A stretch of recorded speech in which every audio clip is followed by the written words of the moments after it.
Hello everyone, Shri IAS academy में आपका स्वागत है। जैसा कि आप जानते हैं कि श्री आईएएस एकेडमी ने let's crack Indian economy series की शुरुआत की है, जिसका ये हमारी 3.0 सीरीज है। 3.0 सीरीज के अंतर्गत ऑलरेडी हमारा पार्ट 1 आ चुका है। उम्मीद है कि आपने पार्ट 1 देखा होगा और अपने उस पार्ट 1 में आपने बैंकिंग से संबंधित बेसिक जानकारी, यहाँ तक कि तरलता क्या होती है, यहाँ तक कि CRR, SLR, MSF, OMO, ये सारी बेसिक चीज़ें आपने पढ़ी थी।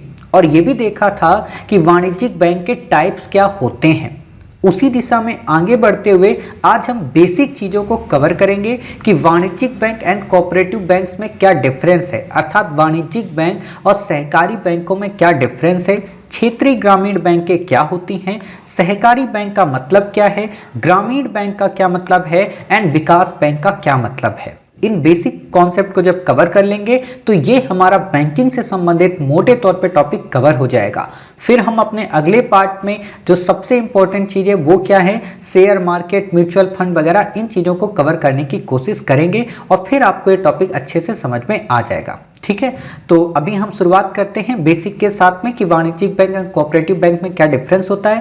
पहले वाले पार्ट में आपने सारी चीज़ें पढ़ ली होंगी, उनके आपने बैक ईयर के MCQ लगाए होंगे, साथ ही आपने उससे संबंधित जो जानकारी है करंट अफेयर से संबंधित, जब आप न्यूज़पेपर अब पढ़ते होंगे तो आपको बातें क्लियर रहती होंगी कि अच्छा CRR बढ़ रहा है, SLR घट रहा है, MSF बढ़ रहा है, बैंक रेट, इसका क्या मतलब होता है, ये चीज़ें आप समझ गए। ठीक है, तो बिना देरी के अपनी इस क्लास की शुरुआत करते हैं। चलिए शुरू करते हैं। हमने ये सोचा है कि हम अपनी आज की इस क्लास को शुरू करें, इससे पहले कल हमने जो आपको पढ़ाया था उसका एक क्विक फास्ट मोड में मतलब रिवीजन करा दें, ताकि आपको आज की चीज़ें और सहज लगने लगे और आपके दिमाग में ये एक इमेज बन जाए कि हाँ, सच में आपने कल जो पढ़ा था वो वाकई में आज आपको याद है। हमने आपको क्या पढ़ाया था? हमने आपको शुरुआत में तो यही पढ़ाया था कि बेसिक रूप से बैंकों की शुरुआत कब हुई, RBI का राष्ट्रीयकरण कब हुआ, SBI का राष्ट्रीयकरण कब हुआ, LIC का राष्ट्रीयकरण कब हुआ। राष्ट्रीयकरण का मतलब है कि गवर्नमेंट की उसमें हिस्सेदारी कितनी बढ़ गई, गवर्नमेंट ने उसको किस तरीके से रेगुलेट करने की शुरुआत की। इसी दिशा में हमने आगे कुछ बैंकों की स्थापना के बारे में बात की थी, चाहे वो अवध कॉमर्शियल बैंक की बात हो, चाहे वो पंजाब नेशनल बैंक की बात हो। फिर हमने देखा था कि SBI को इंपीरियल बैंक ऑफ इंडिया के रूप में जाना जाता था। बट हमारे लिए जो इम्पोर्टेंट घटनाएं हैं, या कहें हमारे लिए जो इम्पोर्टेंट शुरू होता है वो शुरू होता है बैंकिंग अधिनियम से। अर्थात जो बैंकिंग अधिनियम है 1934 का, जिसके तहत RBI का गठन हुआ था, उसमें बैंकों को दो कैटेगरी में बांटा गया था। एक वो बैंक जो लिस्टेड होते हैं, RBI के नियमों का जो पालन करते हैं, जो 500 करोड़ रुपए तक की पूंजी का निवेश करते हैं, जिन पर RBI की मौद्रिक और साख नीति दोनों लागू होती है, वो कहलाते हैं अनुसूचित बैंक। गैर अनुसूचित बैंक वो बैंक होते हैं जो RBI की इन नियमों को फॉलो नहीं करते हैं। इसी में से हमने ये भी पढ़ा था कि जो ये अनुसूचित बैंक हैं, ये मोटे तौर पर 3 टाइप के होते हैं। 3 टाइप में हमने पहला देखा था कि पहला जो टाइप है वो वाणिज्यिक है, दूसरा जो टाइप है वो सहकारी या कहें कोऑपरेटिव से, तीसरा जो हमने पढ़ा था वो पढ़ा था क्षेत्रीय ग्रामीण बैंक है। हमने पढ़ा था ये जो बैंकें हैं इनको कौन रेगुलेट करता है, इनको नाबार्ड के द्वारा रेगुलेट किया जाता है। वाणिज्यिक जो बैंकें होती हैं ये भी 2 टाइप की होती हैं। इन 2 टाइप में एक बैंक होती है पब्लिक सेक्टर की बैंक और एक होती है प्राइवेट सेक्टर की बैंक। पब्लिक सेक्टर की भी जो बैंकें होती हैं उनमें भी 2 टाइप की होती हैं, एक होती है नेशनलाइज बैंक और एक होती है नॉन नेशनलाइज। वर्तमान में भारत में अभी कोई भी बैंक नॉन नेशनलाइज नहीं है, हालांकि जब मैं वीडियो बना रहा हूं अब हो भी नहीं सकती, क्योंकि सारी बैंकों को RBI ने अब SBI में सम्मिलित कर दिया है जो शेष रह गए थे। ठीक है, तो ये आपका एक फ्लो चार्ट, एक माइंडसेट कवर हो गया। हमने आपको ये भी बताया था कि RBI क्या होती है, हमने इसके मेंबर आपको बताए थे। हमने आपको बताया था कि RBI में एक मेंबर भारत सरकार का होता है, अर्थात हम ये नहीं कह सकते कि RBI का जो बोर्ड होता है, RBI का जो स्ट्रक्चर होता है, उसमें भारत सरकार का कोई प्रतिनिधि नहीं होता है, अर्थात उसमें भारत सरकार का प्रतिनिधि होता है। बात आती थी आरबीआई के कार्यों में, हमने पढ़ा था आरबीआई नोटों का निर्गमन करता है, हमने पढ़ा था कि आरबीआई सरकार के बैंकर के रूप में काम करता है, हमने पढ़ा था कि आरबीआई बैंकों के बैंक के रूप में काम करता है, हमने पढ़ा था कि आरबीआई विकास संबंधी कार्यों को निष्पादित करता है नाबार्ड के माध्यम से, हमने पढ़ा था कि आरबीआई विदेशी विनियमन को रेगुलेट करता है और साथ ही रुपए की परिवर्तनता पर ध्यान रखता है, हमने पढ़ा था कि आरबीआई इकोनॉमी में तरलता को समायोजित करता है, तरलता का समायोजन करता है। फिर हमने पढ़ा था तरलता का मतलब होता है मुद्रास्फीति, तरलता का मतलब होता है महंगाई, मतलब तरलता नाम एक ही है, कोई उसे टुक टुक कहता है तो कोई उसे चुन्नी मुन्नी कहता है, कोई उसे कुछ भी कहता है, लेकिन है वो एक ही चीज। इकोनॉमी की शब्दावली में अगर हम बात करें तो उसे तरलता कहते हैं, बैंकिंग की शब्दावली में उससे हम बात करें तो उसे मुद्रास्फीति कहते हैं, आम जन की भाषा में बात करें तो उसे हम महंगाई कहते हैं। जब हमने इतनी बातें पढ़ ली, फिर हमने आपको बताया कि जो तरलता है उसको समायोजित और उसको रेगुलेट करने के लिए दो लोग प्रमुख हैं, अर्थात तरलता और मुद्रास्फीति को नियंत्रित करने के लिए दो पार्टियां काम करती हैं। पहली पार्टी है आरबीआई और दूसरी पार्टी है government of India. Government of India जो है वो अपनी राजकोषीय नीति के माध्यम से तरलता को समायोजित करती है, बजट के माध्यम से तरलता को समायोजित करती है, और जो आरबीआई है वो अपने लिए मौद्रिक नीति के तहत इसको समायोजित करती है। मौद्रिक नीति के अंतर्गत भी आरबीआई दो तरीके के तरीके अपनाती है, एक मात्रात्मक टूल्स अपनाती है और एक गुणात्मक टूल्स अपनाती है। मात्रात्मक के अंतर्गत वो मात्रा के अनुपात में ऊपर नीचे करती है और गुणात्मक के अंतर्गत वो किसी स्पेसिफिक सेक्टर पे काम करती है। मतलब कि मात्रात्मक में वो सीआरआर को देखती है, मात्रात्मक में वो एसएलआर को देखती है, ये दोनों दीर्घकालिक हो जाते हैं। मात्रात्मक में वो ओएमओ को देखती है अर्थात ओपन मार्केट ऑपरेशन को देखती है जो कि मध्यावधि हो जाती है। मात्रात्मक में वो आरआर, ट्रिपल आर और एमएसएफ को देखती है जो कि अल्पकालिक हो जाते हैं। हमने इन सारी चीजों को पढ़ा था और लास्ट में एक निष्कर्ष निकला था कि चाहे सीआरआर हो, चाहे आरआर हो, चाहे ट्रिपल आर हो, चाहे एसएलआर हो, चाहे एमएसएफ हो, ये कुछ भी हो, अगर इनको हम बढ़ाएंगे तो महंगाई कम होगी, अगर इनको हम बढ़ाएंगे तो तरलता जो है वो कम होगी, अगर हम इनको बढ़ाएंगे तो बैंकों के पास पैसा कम होगा, अगर हम इनको बढ़ाएंगे तो बैंकों की ब्याज दर बढ़ जाएगी। इतनी सारी चीजें हमने पढ़ ली थी। फिर हमने 2 से 3 तथ्य और देखे थे। हमने ये देखा था कि किस तरीके से बेस रेट आती है, किस तरीके से बैंक रेट आती है, बैंक रेट, रेपो रेट और रिवर्स रेपो रेट में क्या डिफरेंस होता है। हमने एमएसएफ के मध्य में डिफरेंस बताया था कि एमएसएफ जो होता है वो आपातकाल को रिप्रेजेंट करता है, रिवर्स रेपो रेट जो होता है वो आपका आपका अल्पावधि के लिए नोटिफाई कर जो रेपो रेट होता है वो आपका अल्पावधि के लिए नोटिफाई करता है, और जो आपका बैंक रेट होता है वो आपका दीर्घावधि को नोटिफाई करता है। मतलब रेपो रेट आपकी अल्पकाल की हो गई, एमएसएफ आपकी आपातकाल की हो गई, और आपकी बैंक रेट जो हो गई वो दीर्घावधि की हो गई। इतनी बातें हमने बता दी थी। फिर हमने चर्चा की थी कुछ समितियों की। हमने कहा था कि नरसिम्हन समिति है, दामोदरन समिति है, एमवी पैनल है, ये सब के सब इसी से संबद्ध हैं। हमने फिर आपको बताया था कि आरबीआई के द्वारा 7 सेक्टर को प्राइमरी सेक्टर के रूप में डिफाइन किया जाता है, जिसमें हमने नवीन ऊर्जा की बात की थी, हमने एमएसएमई सेक्टर की बात की थी, हमने निर्यात साख की बात की थी, हमने आवास की बात की थी, हमने एजुकेशन की बात की थी, हमने एग्रीकल्चर की बात की थी, हमने कई सारे 7 सेक्टर्स की बात वहाँ पे की थी, और हमने कहा था कि ये काफ़ी मोस्टली इंपॉर्टेंट टॉपिक हो जाता है। लास्ट में हमने आपको 2 बातें और बताई थी। एक हमने बताया था बेसल मानक।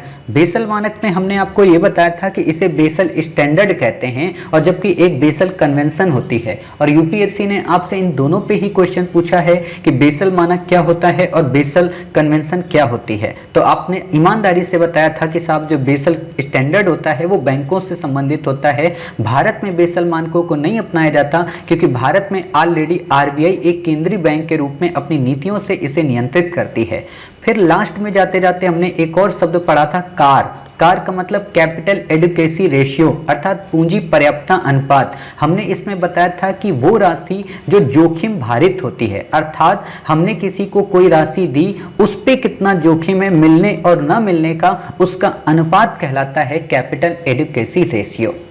उम्मीद है कि हमने 8 मिनट में आपको लास्ट की 1 आवर 46 मिनट की क्लास का क्विक एंड फास्ट मोड में रिवीजन करा दिया, और हमें ये भी उम्मीद है कि आपको सारी चीज़ें संक्षिप्त में पूरी तरह से रिकॉल हो गई। तो अब उसी दिशा में हम आगे बढ़ें।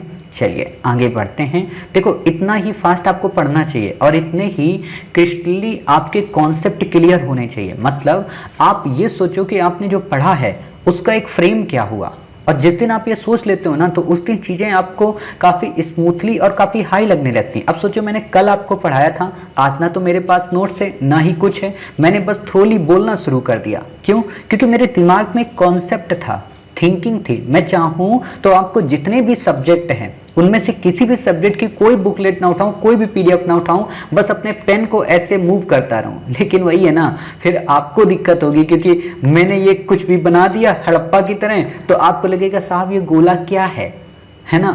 आपको ये थोड़ा ना लग पाएगा कि ये वाणिज्यिक बैंक यहाँ लिखा था, या यहाँ पे ये नहीं लग पाएगा तरलता लिखा था, है ना। और हम बात ये है कि इसलिए पेन को यहाँ पे नहीं बार बार लिख पाते हैं। जैसे आपने बहुत सारे टीचरों को देखा होगा, ऐसे लिखेंगे वाणिज्यिक बैंक। क्यों? क्योंकि हमारे पास इतना टाइम नहीं है कि हम आपको इतना लंबा लंबा वाणिज्यिक बैंक लिखाएं और हम अपनी क्लास को 3 घंटे तक ले जाएं। धंधा थोड़ा ना करना है क्लास का।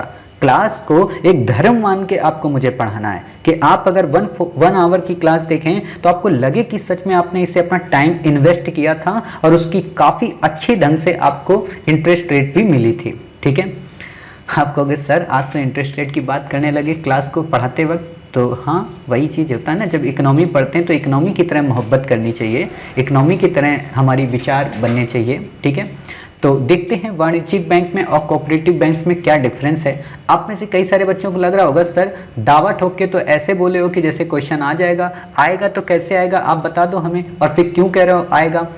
तो आप में से कई सारे बच्चों ने देखा होगा कि महाराष्ट्र कोऑपरेटिव जो बैंक है, ठीक है, वो डूब गई थी। कब डूब गई थी? 2018 और 19 के और 20 के टाइम पीरियड में।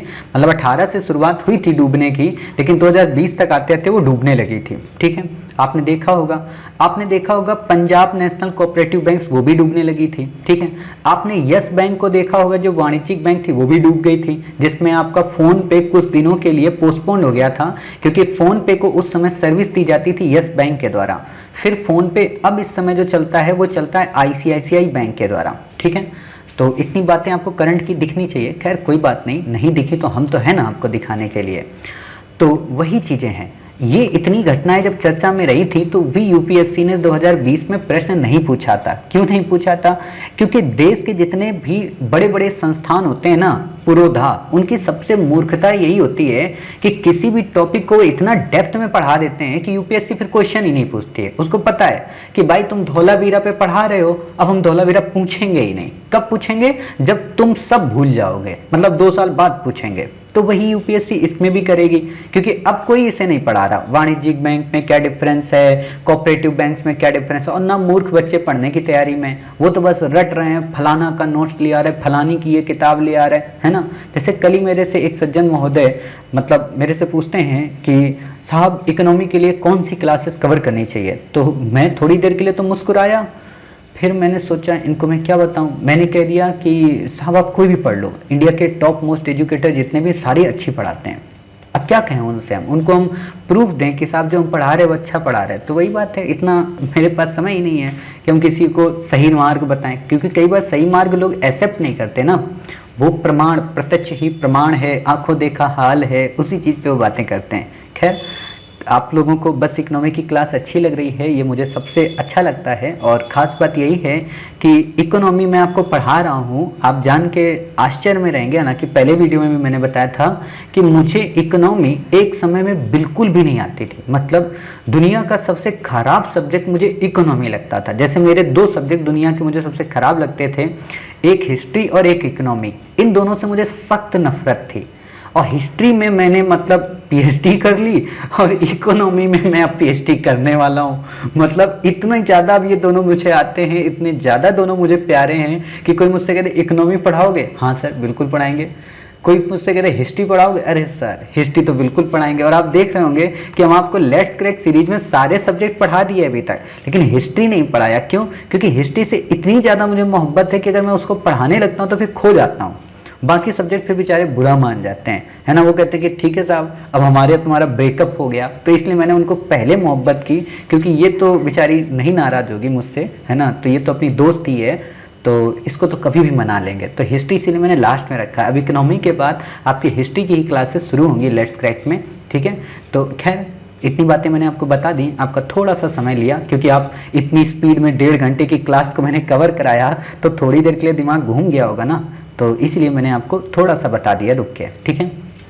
चलिए पहले मैं आपको यहाँ पे 2 बातें क्लियर कर दूँ, वो ये कि जब भी मैं आपको ये बोलूँगा, ठीक है, वाणिज्यिक बैंक, ठीक है, जब भी मैं आपको ये बोलूँगा सहकारी बैंक, ठीक है, तो ये दोनों अलग अलग हैं। आप कहोगे इसमें सर कौन सी बड़ी बात है, दोनों अलग अलग दिख ही रहे। नहीं साहब, इसमें बात जो है ना, मैं जो बोलने वाला हूँ, ना तो मैं वाणिज्यिक बोलूँगा ना तो ही सहकारी बोलूँगा, क्योंकि मैं बीच बीच में क्या बोलूँगा, मैं बोलूँगा इसमें कॉमर्शियल बैंक और यहाँ पे मैं बोलूँगा कोऑपरेटिव बैंक्स, ठीक है। तो कॉमर्शियल और कोऑपरेटिव में डिफरेंस समझ जाना कि मैंने अगर कहा कोऑपरेटिव बैंक तो सहकारी बैंक, मैंने अगर कहा कॉमर्शियल बैंक तो समझना वाणिज्यिक बैंक। सहकारी बैंक का मतलब क्या होता है, जैसी आपने पढ़ी थी ना सहकारी समितियां 97 अमेंडमेंट के द्वारा, ठीक है, वही चीज़ है यहाँ पे, ठीक है।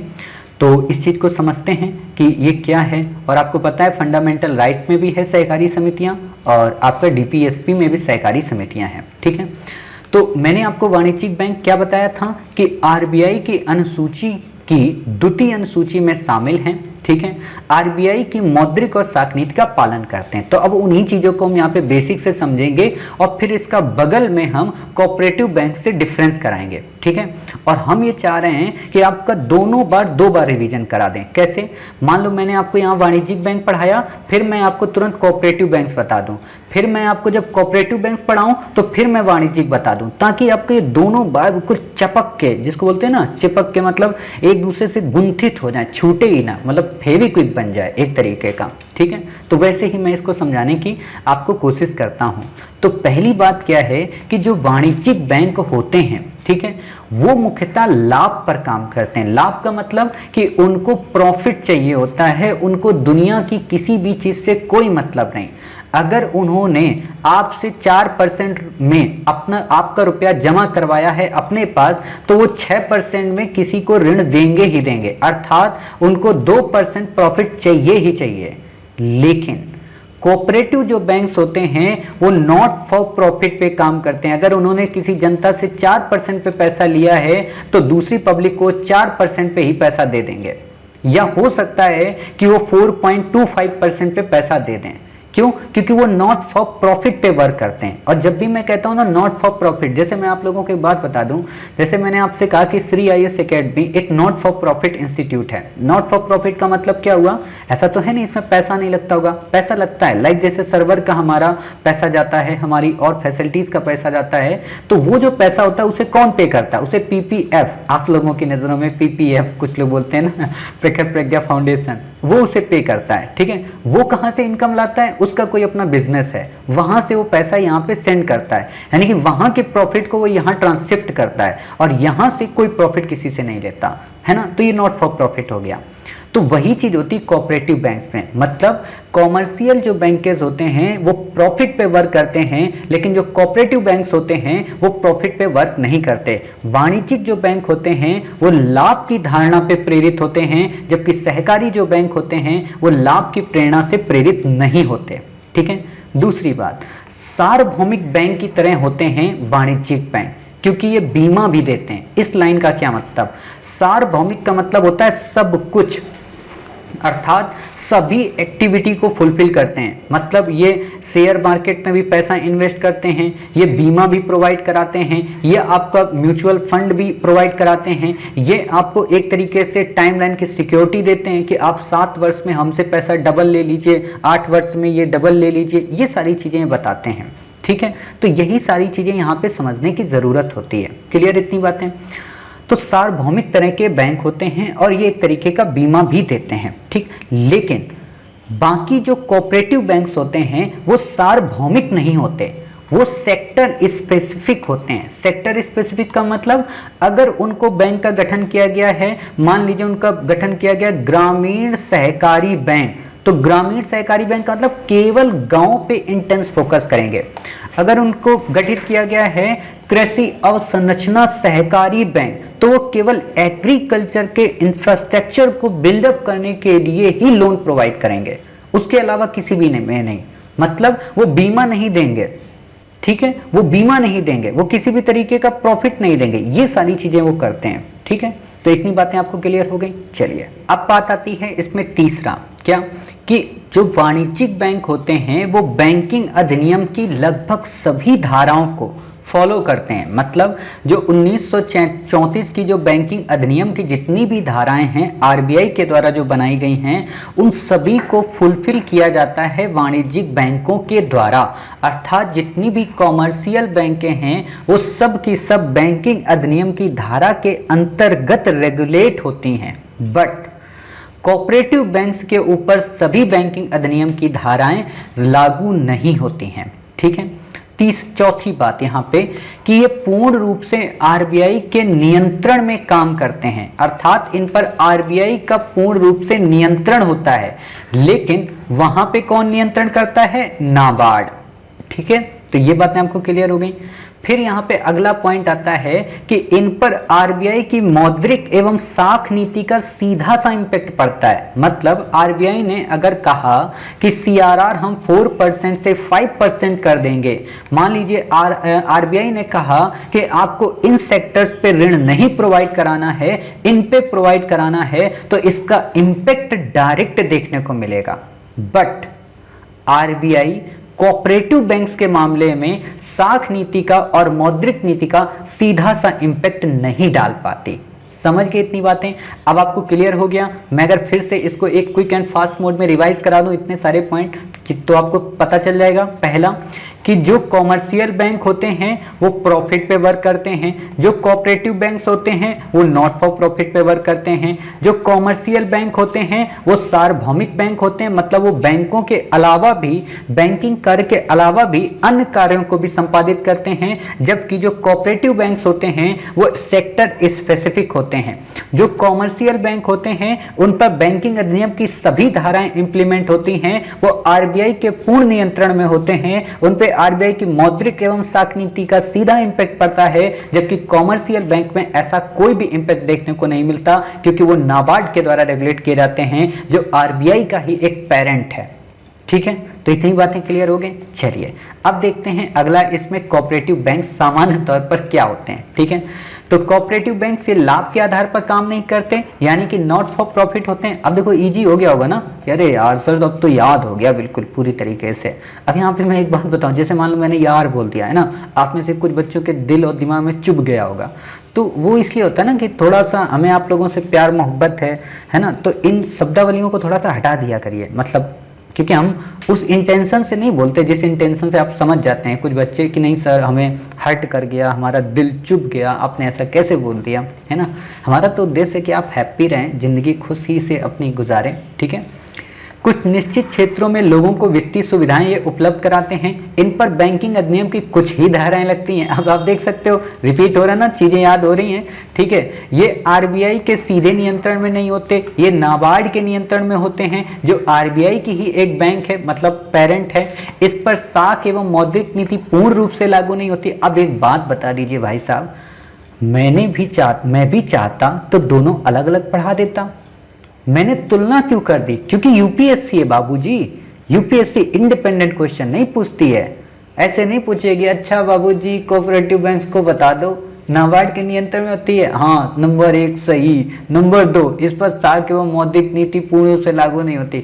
वो भी जानती हैं हम देश का भविष्य आपके हाथों में सौंपने वाले हैं, तो तुलनात्मक आना चाहिए। और यूपीएससी की यही खास बात है, वो तुलनात्मक ज्यादा क्वेश्चन पूछती है, लिंकिंग ज्यादा करती है। क्यों? क्योंकि जिंदगी में आपको हर एक चीज लिंक करके ही समझना है। ठीक है, ये सार्वभौमिक प्रकार के बैंक नहीं होते, ये क्षेत्र वाइज स्पेसिफिक सेक्टर काम करते हैं, इसलिए इन्हें नैरो बैंकिंग कहते हैं। आपसे अगर सिंपल सा क्वेश्चन एक कोई पूछ दे कि नैरो बैंकिंग का क्या मतलब होता है, नैरो का मतलब क्या होता है, सकरा, सकरा का मतलब छोटा, पतली पतली गलियां, ठीक है, तो नैरो का मतलब यही होता है, ठीक है, कि सेक्टर स्पेसिफिक। अच्छा अब आप मुझे बता दो, आईएएस का जो एग्जाम है और आईआईटी का एग्जाम है, इनमें आईएएस का एग्जाम नैरो हुआ या आईआईटी का एग्जाम नैरो हुआ? आईआईटी का एग्जाम नैरो हुआ।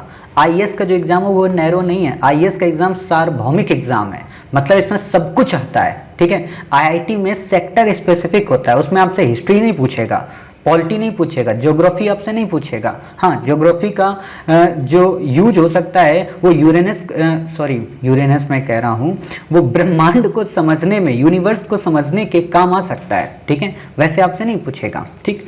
अब ये जो कोऑपरेटिव बैंक्स होते हैं 3 टाइप्स होते हैं, राज्य स्तरीय सहकारी बैंक, जिला स्तरीय, ठीक है, और प्राथमिक साख समितियां, ठीक है।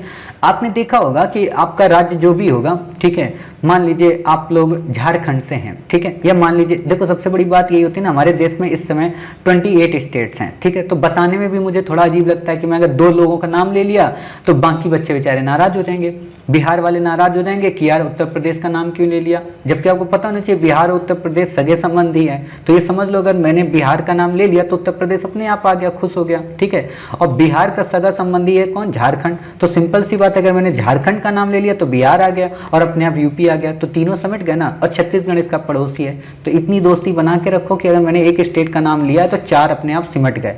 अब आप में से कुछ बच्चे कहेंगे तो सर फिर थोड़ी देर और आगे बढ़ जाते कि मध्य प्रदेश भी तो उत्तर प्रदेश का पड़ोसी है, वो भी आपका दोस्त हो गया, और मध्य प्रदेश का पड़ोसी राजस्थान हो गया, तो इससे 28 के 28 एक दूसरे से जुड़ नहीं गए, आप एक ही नाम ले लो। तो यही तो समझाना चाह रहा हूँ, मैंने एक ही नाम लिया इसीलिए झारखंड, ठीक है। मान लो आप झारखंड में जाते हो, ठीक है, तो आपको मिल जाएंगे वहाँ पे झारखंड सहकारी बैंक्स, ठीक है। या आपने कई बार देखा होगा, जैसे हमारे यहाँ कई सारे जिले हैं, ठीक है, तो उन जिलों में कई प्रकार के नाम है। अब मैं ये तो नहीं बताने वाला किस जिले का कौन सा नाम है, फिर भी मैं आपको एक छोटा सा एग्जांपल देता हूँ। जैसे कि आप जाएंगे तो आपको मिल जाएगा इंदौर सहकारी बैंक, हालांकि मैं एमपी का नहीं हूँ, फिर से बता दे रहा हूँ, ठीक है। इंदौर इसलिए याद आ गया तुरंत मुँह पे, क्योंकि स्वच्छ भारत अभियान के अंतर्गत लगातार टॉप पे रह रहा है ना, और अभी ग्रीन बबल्स का इसको क्राइटेरिया मिला है, ठीक। तो वही बात है कि इसको क्या है कि इंदौर सहकारी बैंक हो गया, ठीक है। या आपने देखा होगा आपके गांव का। और एक बात और बताएं, ये जो कोऑपरेटिव बैंक्स होते हैं ना, इस पे एक और नाम आगे अब आजकल होता है क्या, जो कोई एक बड़ी बैंक होती है जो इनको गोद ले लेती है, ठीक है ना। जैसे क्षेत्रीय ग्रामीण बैंक आप अभी हम आपको पढ़ाएंगे तो वहां पे भी आपको यही चीज देखने को मिलता है कई जगह पे। मतलब इंदौर के साथ में क्या होता है, कोई बैंक भी संलग्न हो जाता है कभी कभी, लेकिन ऐसा होता नहीं है, क्योंकि बैंक अलग हो जाती है और कोऑपरेटिव सोसाइटीज अलग हो जाती हैं, वो नॉर्मली क्षेत्रीय ग्रामीण के ही साथ में रहती हैं, ठीक है। लेकिन लिखने वाले नाम कभी कभी ऊपर नीचे कर देते हैं, ठीक। तो आप ये चीजें समझ सकते हो। या ग्राम पंचायत सहकारी समितियां ऐसे आ जाती हैं जो लोकल ग्रास रूट लेवल पे होती हैं, ठीक।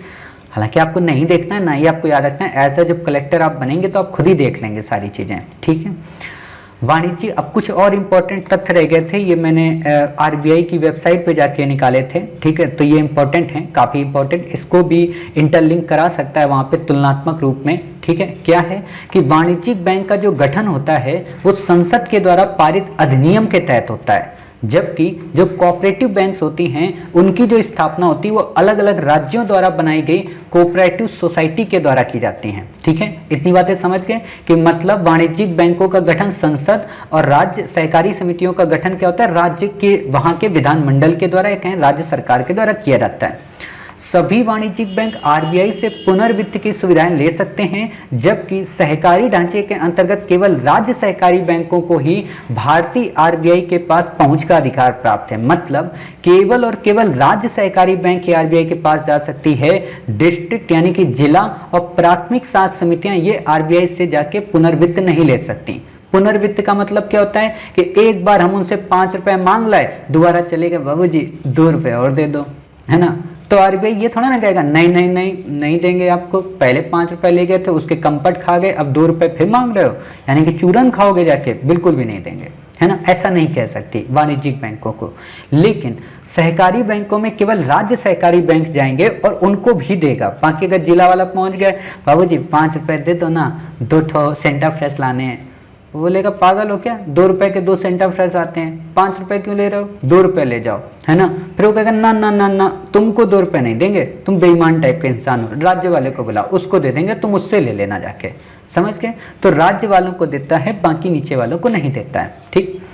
फिर बात आती है, किसी भी वाणिज्यिक बैंक को अपने कामकाज तथा अपने क्रियाकलापों हेतु किसी राज्य विशेष की सीमाओं में बंधना नहीं पड़ता, जबकि सहकारी बैंकों की सीमा है कि वो स्टेट स्पेसिफिक होंगी। मतलब कि अगर राज्य स्तरीय है तो उत्तर प्रदेश की उत्तर प्रदेश में होगी, मध्य प्रदेश की मध्य प्रदेश में होगी, राजस्थान की राजस्थान में होगी। ऐसा थोड़ा ना होगा मध्य प्रदेश वाली उत्तर प्रदेश में चली गई, भाई हम तुम्हारे पड़ोसी हैं, चलो हम तुम्हारे यहाँ खोल लेते हैं, है ना। ऐसा नहीं होगा।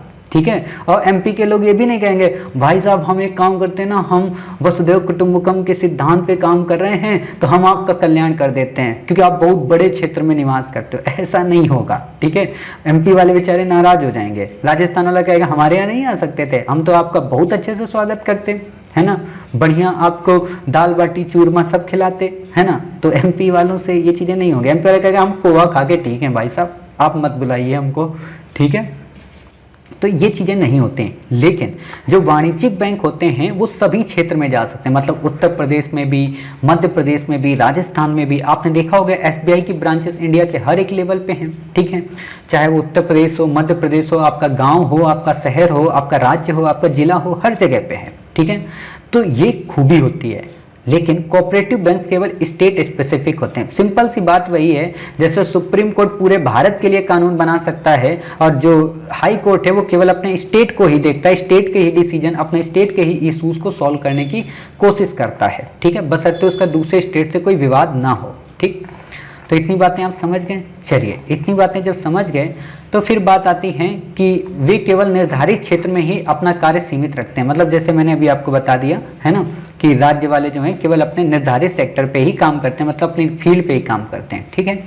मैंने आपको समितियों के बारे में बताया था, प्राथमिक साख समितियां, तो उसमें यही है कि समितियां कोई भी बना सकता है, मतलब आप, हम, कोई भी, है ना। मान लीजिए एक दिन आपका मन हुआ कि साहब हमारे पास 100 करोड़ रुपए रखे हैं, लोगे क्या? तो हमने कह दिया भाई दे दो। आपने क्या कहा, साहब ये 100 करोड़ रुपए एक काम करो, इनको बच्चों के लिए एप्पल का आईफोन गिफ्ट कर दो, तो हम भाई गिफ्ट कर देंगे, है ना। काहे को हमें 100 करोड़ आपको मिलेंगे और काहे हम एप्पल का आईफोन गिफ्ट करेंगे 100 करोड़ का, है ना। सीधे उनको 100 करोड़ की किताबें ना खरीद के देने हैं कि हाँ भाई साहब चलो यूपीएससी की तैयारी करो आप लोग। आईफोन से तो बच्चे बिगड़ जाएंगे, है ना, लेकिन हम फिर भी देंगे। ठीक है। ग्रामीण बैंक, ग्रामीण बैंक क्या होती है, काफ़ी इंपॉर्टेंट है, मे भी क्वेश्चन पूछा जा सकता है। तो 2 अक्टूबर 1975 में पहली ग्रामीण बैंक की स्थापना की गई थी उत्तर प्रदेश में। ठीक है। सिक्किम तथा गोवा के अलावा सभी राज्यों में, अर्थात सिक्किम में और गोवा में नहीं है। मतलब इंडिया के हर एक स्टेट में ग्रामीण बैंक है, लेकिन सिक्किम और गोवा में नहीं है। ठीक है। क्यों नहीं है? क्योंकि थोड़े ज़्यादा मॉडर्न लोग हैं ना, अब वहाँ पे थोड़ा ना गांव के लोग हम जैसे मिल जाएंगे, है ना। 1987 के बाद से कोई भी नया बैंक नहीं खोला गया, अर्थात अब ग्रामीण बैंक नहीं खोले जाते, केवल 56 वर्तमान में ग्रामीण बैंक हैं। अब यहाँ ध्यान रखना, जरूरी नहीं कि भारत के हर एक क्षेत्र में मतलब 2 बैंकें हों, है ना। कुछ बच्चे ऐसे सोचेंगे सर 28 स्टेट हैं, 28 में हो सकता है 26 में लगातार सब में हो, या हो सकता है 26 में हर जगह में 2-2 हों। ऐसा नहीं है, कहीं पे ऊपर नीचे ज़्यादा हैं। ठीक है।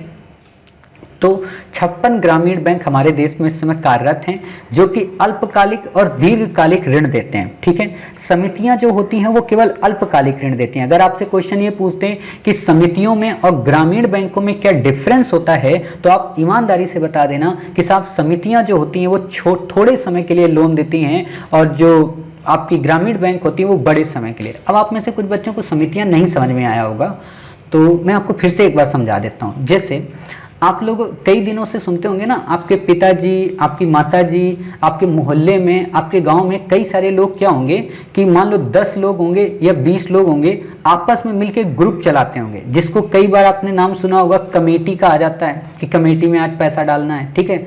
हमारे इधर बोलते हैं उसको बीसी, मतलब 20 लोग मिलके पैसा उसमें वो करते हैं। ठीक है। या फिर आपने और भी नाम सुना होगा, मतलब कई सारे नाम होते हैं, कुछ लोग उसको एसएचजी बोलते हैं, सेल्फ हेल्प ग्रुप्स का ही एक टाइप बोलते हैं। तो इसमें क्या होता है, इसमें ये होता है कि हर एक व्यक्ति को 5-5 हज़ार रुपये, ठीक है, मतलब ये जो 20 लोग हैं ये हर व्यक्ति 5-5 हज़ार रुपये पैसा अपना पे करते हैं। ठीक है।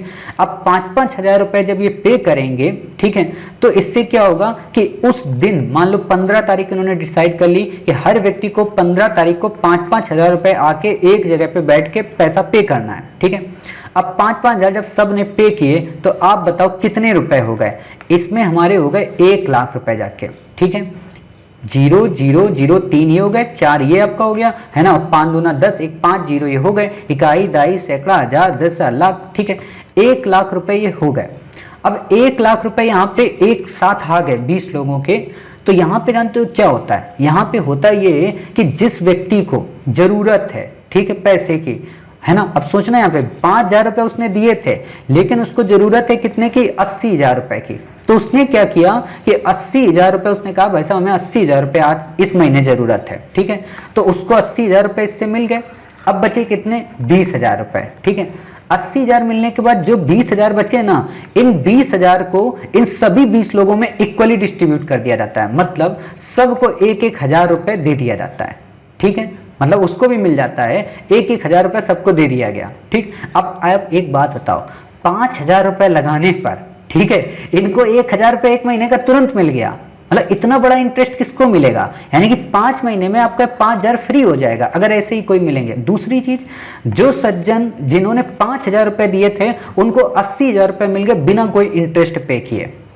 समझ गए? इसी को बोलते हैं कोऑपरेटिव्स, यानी कि सबको इसमें फायदा होता है, सब इक्वली इसमें वर्क करते हैं, ठीक है।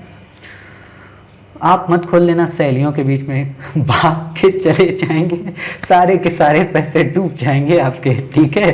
कि चलो सहेली, आज सर ने बताया था हम लोग भी एक कोऑपरेटिव बैंक्स खोल लेते हैं आपस में कि 5,000 तुम देना, Shri IAS academy cooperative banks, है ना। मैं सिंपल सी बात बता दे रहा हूँ, कोई भी व्यक्ति, कोई भी भ्रामक विज्ञापन श्री IAS एकेडमी के किसी भी बच्चे के द्वारा अगर आपके साथ प्रचारित किया जाता है तो उसके लिए श्री IAS एकेडमी रिस्पॉन्सिबल नहीं है, और ना ही भविष्य में श्री IAS एकेडमी के द्वारा अगर कोई पैसे से रिलेटेड सूचना दी जाती है तो उसके लिए मैं जिम्मेदार नहीं हूँ, क्योंकि हम पैसे की बात कभी भी नहीं करते हैं और ना ही भविष्य में कभी करेंगे, ठीक है। तो कहीं पे भी अगर पैसा आए तो एक बार हमसे पर्सनली जरूर कांटेक्ट करना कि सर ये जो मैसेज दिया गया है इसमें बोला गया है 2,000 रुपये जमा करो, 1,000 रुपये जमा करो, क्या करना है नहीं करना है? तो मैं तो पहले ही बोल दे रहा हूँ नहीं करना है, क्योंकि श्री IAS एकेडमी एक फ्री IAS एकेडमी है, ठीक है। कभी आपसे पैसा नहीं लेगी जीवन में, क्योंकि हमारा प्रण है, ठीक है। तो देखिए क्या है, भारत सरकार, स्पॉन्सर्ड बैंक, सरकार, इन तीनों के सहयोग से ग्रामीण बैंकें बनती हैं। जैसे मैंने अभी आपको कोऑपरेटिव बोला था ना, वही चीज। जैसे आपने देखा होगा कई जगह मिलता है, मुझे तो यही मिलता है अधिकांश जगह पे, बैंक ऑफ बड़ौदा सहकारी bank, sorry, bank of Baroda ग्रामीण क्षेत्रीय बैंक, ठीक है, क्षेत्रीय ग्रामीण बैंक, ठीक है। आपको कहीं पे मिल जाएगा SBI ग्रामीण क्षेत्रीय बैंक। ये क्या होता है? ये वास्तव में होता क्या है कि जो RBI होती है ना, जब इन बैंकों को बैंक बनाना होता है तो इनको एक बात कहती है कि देख भाई, आप कितनी भी ब्रांचेस अपने यहाँ खोल लो, सिटी में खोल लो, कहीं पे खोलो, लेकिन 1 से 2 ब्रांचेस आपको हर एक गाँव में ओपन करनी है, मतलब 5 गांवों को मिला के, 10 गांवों को मिला के, और उसको इन्होंने बता दिया वो ग्रामीण बैंकें होती हैं, ठीक है। मतलब आपको वहां पे गोद लेना है, क्यों? क्योंकि ग्रामीण बैंकें वर्क नहीं करती। तो अगर ये बैंक आके वहां पे अपनी टीम लगा देंगे, मैनेजमेंट लगा देंगे, तो वो अच्छे से वर्क करने लगेंगी, जिससे पब्लिक का यूटिलाइजेशन हो जाएगा, ठीक है। तो इसलिए लोग गोद ले लेते हैं, इसलिए फिर अपना नाम आगे लगा देते हैं। जैसे आजकल आप देखते होंगे एक नया ट्रेंड चल गया है, पति यानी कि पत्नी जब पति से विवाह करती हैं तो क्या करती हैं कि उनका कोई भी मान लीजिए नाम हुआ, मान लीजिए उनका नाम हो गया टुक टुक, है ना, टुक टुक मान लो उनका नाम हो गया, तो उन्होंने क्या किया, पति का जो नाम होगा सर नेम, ठीक है, उसको लगा लिया कि टुक टुक, मतलब टुक टुक ना नाम रखे, हाँ, टुक टुक की डोरेमोन, है ना, टुक टुक डोरेमोन, ऐसे मान लो लिख लिया। डोरेमोन मान लो एक पुरुष हो गया जिनसे उन्होंने विवाह किया था टुक टुक ने, ठीक है, तो टुक टुक डोरेमोन लिखते हैं, है ना। कई बार तो हम भी डाउट में हो जाते हैं कि 3 दिन पहले तो इनका नाम ऐसे था, आज इनका नाम ऐसा क्यों हो गया, तो पता चलता है सरनेम लगा लिया, ठीक है। तो वही बात है, बैंक ऑफ बड़ौदा ने क्या किया, क्षेत्रीय ग्रामीण बैंक के आगे अपना एक नेम लगा लिया, क्योंकि इन्होंने उससे संबंध बना लिए, ठीक है। जो रूरल बैंक होते हैं, क्षेत्रीय ग्रामीण जो बैंक होते हैं, ठीक है, वो क्या होते हैं, विशेष प्रकार के वाणिज्यिक बैंक होते हैं, ठीक है। यहाँ पे खाते खोले जाते हैं, सिंपल सी बात है, खाता तो खोला जाएगा तभी तो बैंक होगा, ठीक है। निश्चित क्षेत्र पर काम करते हैं, मान लो दुग्ध के जो लोग होते हैं उन्हीं को देंगे। ग्रामीण क्षेत्र में पशुपालन का लोन देंगे, भैंसों के लिए लोन देंगे। जैसे मैं आपको एक बात बताऊं, एक बार जब मैं गया बैंक में लोन लेने, तो एसबीआई की जो मैनेजर थी उस समय, उनका नाम था सौम्या अग्रवाल। गूगल में मत सर्च करना कि सौम्या अग्रवाल कहाँ की मतलब मैनेजर हैं, ठीक है। तो सौम्या अग्रवाल जी मतलब नई लड़की आई थी वहाँ पे, तो उनको जब हमने अपना फंडा बताया, बिजनेस जब हमें स्टार्ट करना था, क्योंकि हमारे पास पैसा बहुत कम था स्टार्टअप्स के लिए, अपने बिजनेस को रन कराने के लिए। तो 2012 में हमने बिज़नेस शुरू किया था 1 लाख रुपये से। तो मुझे लोन चाहिए था, तो मैं जब गया लोन लेने, तो मैंने इनसे मैडम से कहा कि मैडम ऐसी ऐसी बात है, ऐसी ऐसी दिक्कत है और इस तरीके से हमारी समस्या है। और जब हम समस्या अपनी बताते हैं तो सामने वाला बहुत ईमानदारी से सुनता है, क्योंकि ईमानदारी वही चीज़ होती है ना, 1000 मनकों में चमकने वाला हीरा। तो ये मैडम बहुत ज़्यादा इंप्रेस हो गई हमसे, मतलब बहुत ही ज़्यादा इंप्रेस हो गई। नई लड़की थी, अभी शादी नहीं हुई थी इनकी। तो ये मतलब जब इनको मैंने बताने लगा तो ये बोली ठीक है सर, हम कल आते हैं आपके यहाँ। मैंने कहा ठीक है। तो ये अगले दिन आई हमारे यहाँ और हमसे बोलती हैं कि सर हमें ये प्रोडक्ट दे दीजिए। हमने इनको वो प्रोडक्ट दे दिया। देने के बाद इन्होंने फिर हमसे कहा कि अच्छा सर आप इस चीज़ के लिए लोन लेना चाहते हैं। मैंने कहा हाँ मैडम, मुझे ये चीज़ें सारी वर्क करानी हैं और ऐसा हमारा विज़न है और इन फ्यूचर हम ऐसा वो करेंगे। तो बोलिए अच्छा ठीक है। तो इन्होंने हमको जब लोन के बारे में बताया तो बोले कि एक काम करिए, आप अगर अपनी माता जी के नाम पे लोन लेंगे तो हम आपको 8% देंगे और इसको फ्लोटिंग रेट पे रखेंगे। फ्लोटिंग रेट पे इसलिए आप रखवाइए, आपको फ़ायदा होगा। क्यों? फ्लोटिंग वही जो आपको मैंने शायद आपको करंट अफेयर्स में मैंने पढ़ाया है कि मान लीजिए आरबीआई जिस हिसाब से पॉलिसी रेगुलेट करती, मान लो अगर आरबीआई ने कभी सीआरआर कम कर दिया तो ये फ्लोटिंग रेट के अंतर्गत कभी 8% है तो कभी 7 हो जाएगी, कभी 6 हो जाएगी, है ना, कभी 8.5 हो जाएगी, ऐसा मतलब। तो इन्होंने बोला कि फायदा आपको ज़्यादा होगा, आरबीआई कम ही करेगी क्योंकि वो सीजन ऐसा चल रहा था। तो उन्होंने कहा ठीक है, फ्लोटिंग मैंने करा लिया इनसे। तो इन्होंने मेरी माँ के नाम पे मतलब लोन दे दिया, काफ़ी ज़्यादा पैसा। और हुआ क्या कि हम इनको हर 30 तारीख को पैसा, एक जो इनका निश्चित अमाउंट होता था 20 से 25-30 हज़ार रुपए का, वो इनको पे करते रहते थे। जो लोन हमें 4 साल में पे करना था वो हमने इनको लोन 1.5 साल में ही पे कर दिया। ठीक, अपने बिजनेस से इतनी क्विक एंड फास्ट किया। और फिर जब सेकेंड टाइम गए तो इन्होंने हमसे कहा कि सर आपने तो बड़ा quick and fast loan pass कर दिया। और जब बैंक में गए तो बैंक में ऊपर लिस्ट लगती है ना फाइनेंसर की, कि कौन हमारे यहाँ का अच्छा फाइनेंसर मतलब रहा है, किसको हमने अपना अच्छा कस्टमर माना है लोन के रूप में। तो टॉप में हमारी माता जी का नाम था कि ये एक ऐसे पर्सन है जिनका हर 30 तारीख को एक निश्चित अमाउंट आ जाता था और एक्स्ट्रा ही आता था। मतलब उनका होता था 28,000 कुछ और हम उनको देते थे 30,000 ताकि हमारा जल्दी लोन पड़ जाए। और 4 साल का लोन था, हमने 1.5 साल का लोन दिया। फिर उन्होंने हमसे कहा कि आप हमसे 10 करोड़ का लोन ले सकते हैं। सोचो 10 करोड़ का लोन एसबीआई देना चाह रही है, देती नहीं, वो भी बिना गारंटी पे। बिना गारंटी का मतलब सिर्फ जो हमारी बिजनेस की बिल्डिंग है उसी के अकॉर्डिंग वो देना चाह रहे थे। तो मैंने कहा मैम अच्छा एक बात बताओ, बहुत सारे लोग और होंगे, हमारा रिश्ता और अच्छा उनके साथ बन गया। तो उन्होंने कहा मैम और भी बहुत सारे लोग होंगे, वो लोन लेने आते तो कैसे लोन देती होगी? बोले कि देखिए और लोन तो लेने हमारे यहाँ नहीं आते हैं, लेकिन भैंस के लिए अगर आप हमसे लोन लें, मतलब 2 भैंसें अगर पालनी हो, आपको अगर लोन भैंस के लिए लेना है तो भैंस के लिए अगर आप लोन लेंगे तो हम आपको अच्छा लोन दे देंगे अच्छे रेट पे। तो मैंने कहा मैडम मुझे भैंस थोड़ा ना पालनी है। बोली बात ये है ना कि भैंस हो, मछली पालन हो, कुक्कुट पालन हो, इन पालन के क्षेत्रों में सरकार रियायतें बहुत देती है।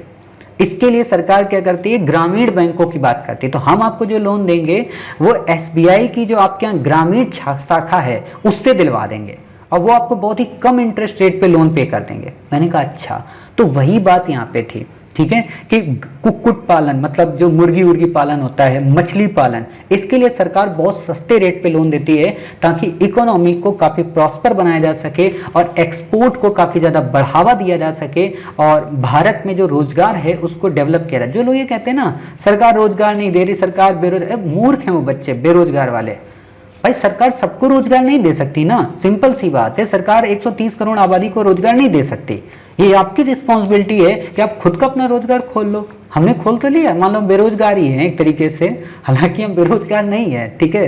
कई बच्चे सोचते हैं कि हम यूट्यूबर है, यूट्यूबर नहीं है, हमारा धंधा दूसरे से चलता है, ठीक है। तो वो करने के बाद ही हम आपको पढ़ाते हैं, ठीक। तो वही चीज़ है कि हम अपना खुद का क्यों ना खोल लें कुछ, हम खुद ही रोजगार दे दें 10 लोगों को, 50 लोगों को कंपनी में रख लें, वो अच्छी चीज़ होती है। लेकिन वही है ना, आलस्यम ही मनुष्याणाम शत्रु, आलस्य करना है इसलिए ऐसा होता है, ठीक है। तो निश्चित क्षेत्र पर ही काम करते हैं। ग्रामीण वित्तीय समावेशन इसका उद्देश्य होता है। केलकर समिति ने इसके गठन की बात की थी। अब सिंपल सा क्वेश्चन दे देगा ग्रामीण क्षेत्रीय ग्रामीण बैंकों के बारे में। केलकर समिति की सिफारिश पर इनका गठन किया गया। वर्तमान में 56 ग्रामीण बैंकें हैं, ठीक है। सिक्किम और गोवा को छोड़कर सभी बैंकें हैं। ये दीर्घकालिक ऋण को संपन्न करती हैं। समितियां जबकि अल्पकालिक ऋण को संपन्न करती हैं। इनको कोई ना कोई बड़ा बैंक अडॉप्ट कर लेता है, बस इससे ज़्यादा आपको नहीं याद रखना है, ठीक है। अब कुछ हैं विकास बैंकें, उनका केवल नाम याद रखो, बाकी आपसे डिटेल में क्वेश्चन नहीं पूछेगा। जो डेवलपमेंट के कार्यों को प्रमोट करती हैं, बस केवल उनका नाम याद रखो, ठीक है। इडबी का पूरा नाम है industrial development bank of India, मतलब इंडस्ट्री के क्षेत्र में जो लोन दिया जाता है उसमें जो डेवलपमेंट लाया जाता है उसको इडबी बोलते हैं। सिडबी, ऑलरेडी मैंने कई बार इसके बारे में पढ़ाया है। सिडबी हेडक्वार्टर इसका लखनऊ में है। सिडबी का मतलब small industry development bank of India, यानी कि एमएसएमई सेक्टर में जो लोन दिया जाता है वो सिडबी के द्वारा। NHB national housing bank. EXIM bank, EX का मतलब होता है एक्सपोर्ट, यानी कि एक्सपोर्ट जो बैंक है, मैनेजमेंट बैंक है, उससे रिलेटेड है एक्सिम बैंक, ठीक है, निर्यात को बढ़ावा देने के लिए। नाबार्ड, ऑलरेडी आपको मैंने बता दिया, नाबार्ड इन चीज़ों को रेगुलेट करता है। 1982 को पूर्ण स्वामित्व भारत सरकार का इसमें था। हालांकि अब देखो यहाँ पे एक एडिट कर लेना, मे बी मुझे ऐसा लगता है, शायद मुझे जहाँ तक याद आ रहा है कि नाबार्ड से सरकार ने अपनी हिस्सेदारी बेच दी है। हालांकि आपसे ये क्वेश्चन तो नहीं पूछेगा कि सरकारी है कि नहीं है, अब शायद सरकार इस पर अपनी हिस्सेदारी बेच रही है, ठीक है। देख लेना, मैंने अभी पढ़ा है कहीं पे नाबार्ड और एलआईसी को लेकर ऐसा ही कुछ इशू आया था, या तो वो चर्चा में रहा होगा, ठीक है। तो इस पे सरकार ने अपनी हिस्सेदारी बेची है, करंट में मैंने कहीं पढ़ा था इसको, ठीक है। एसएचजी बैंक लिंकेज परियोजना, यानी कि self help groups bank linkage परियोजना नाबार्ड द्वारा दुनिया की सबसे बड़ी माइक्रो फाइनेंस है। मतलब छोटे स्तर पे सबसे ज़्यादा लोन प्रोवाइड कराने की जो नाबार्ड ने एक पहल शुरू की थी कि जो सेल्फ हेल्प ग्रुप्स हैं उनको पैसा प्रोवाइड कराया जाए। बाकी तो आप देख रहे होंगे आजकल तो हमारे यहाँ काफ़ी सारी स्कीम्स आ गई, जैसे मुद्रा योजना आ गई है, ठीक है। मतलब इन्हीं का नाम बदल दिया गया सबका, मुद्रा योजना आ गई, स्टार्टअप्स के अंतर्गत आ गई है ना। तो ये सारी चीज़ें नई नई फैसिलिटी दी गई हैं। तो इस तरीके से आज की आपने क्लास पूरी कवर की। उम्मीद है आपको आज की क्लास पसंद आई होगी, आपको सारे टॉपिक अच्छे ढंग से क्लियर हुए होंगे कि cooperative bank and commercial bank के मध्य क्या डिफरेंस होता है। साथ ही आपने ये भी देखा होगा कि क्षेत्रीय ग्रामीण बैंक क्या होती हैं, सहकारी बैंक क्या होती हैं, इन सारी चीज़ों को आपने कवर किया। अब हमारा जो तीसरा पार्ट होगा, अपने उस तीसरे पार्ट में हम देखेंगे कि एनबीएफसी क्या होती हैं, कि नॉन बैंकिंग फाइनेंस कंपनी क्या होती हैं। साथ ही ये भी देखेंगे वित्तीय समावेशन का क्या मतलब होता है, और भी कई सारी बेसिक चीज़ें जैसे पेमेंट बैंक क्या होती है, स्मॉल फाइनेंस बैंक क्या होती है, इन सारे टॉपिक्स को कवर कर लेंगे। और जब ये हम कवर कर लेंगे तो बैंकिंग का हमारा जो टॉपिक है मोस्टली काफ़ी ज़्यादा कवर हो जाएगा। और उसके बाद हम फिर प्राथमिक बाजार क्या होती हैं, द्वितीयक बाजार क्या होती हैं, मतलब शेयर मार्केट की ओर जाने का प्रयत्न करेंगे, ठीक है। तो उम्मीद है आपको एक क्लास पसंद आई होगी। इसके एमसीक्यू वगैरह आप सॉल्व कर लेना, इसके बैक ईयर को लगाने का प्रयत्न करना, और क्लास को एक बार फिर से अपने जो नोट्स आपने बनाए हैं, हैंड रिटन जो नोट्स बनाए हैं, मैंने ऑलरेडी आपको बोला कि आपको कोई बुक नहीं खरीदनी है, तो उन नोट्स को बार बार रिवाइज करना, और जो आपने पार्ट 1 पढ़ा था उसको भी रिवाइज करना, ताकि दिमाग में ये रहे कि सीआरआर, एसएलआर, एमएसएफ बढ़ रहा है, घट रहा है, तो मुद्रास्फीति पे क्या प्रभाव पड़ेगा, बाजार में मुद्रा पे क्या प्रभाव पड़ेगा, ये कॉन्सेप्ट आपके क्लियर हो जाएं। कारण इस बार जो 2021 का प्रीलिम हुआ था, इसमें यही क्वेश्चन सबसे ज़्यादा पूछे गए और बच्चे इसी में कंफ्यूज हो गए, ठीक है। तो आपको वो गलती अपने इस आने वाले 5 जून के एग्जाम में नहीं दोहरानी है, और आपको इस पोर्शन से अपने अंकों को हर हाल में सुनिश्चित करना है, ठीक है। तो मिलते हैं अपने नेक्स्ट पार्ट यानी कि पार्ट 3 में। तब तक अपना ख्याल रखिए, स्वस्थ रहिए। जय हिंद, जय भारत, वंदे मातरम, भारत माता की जय।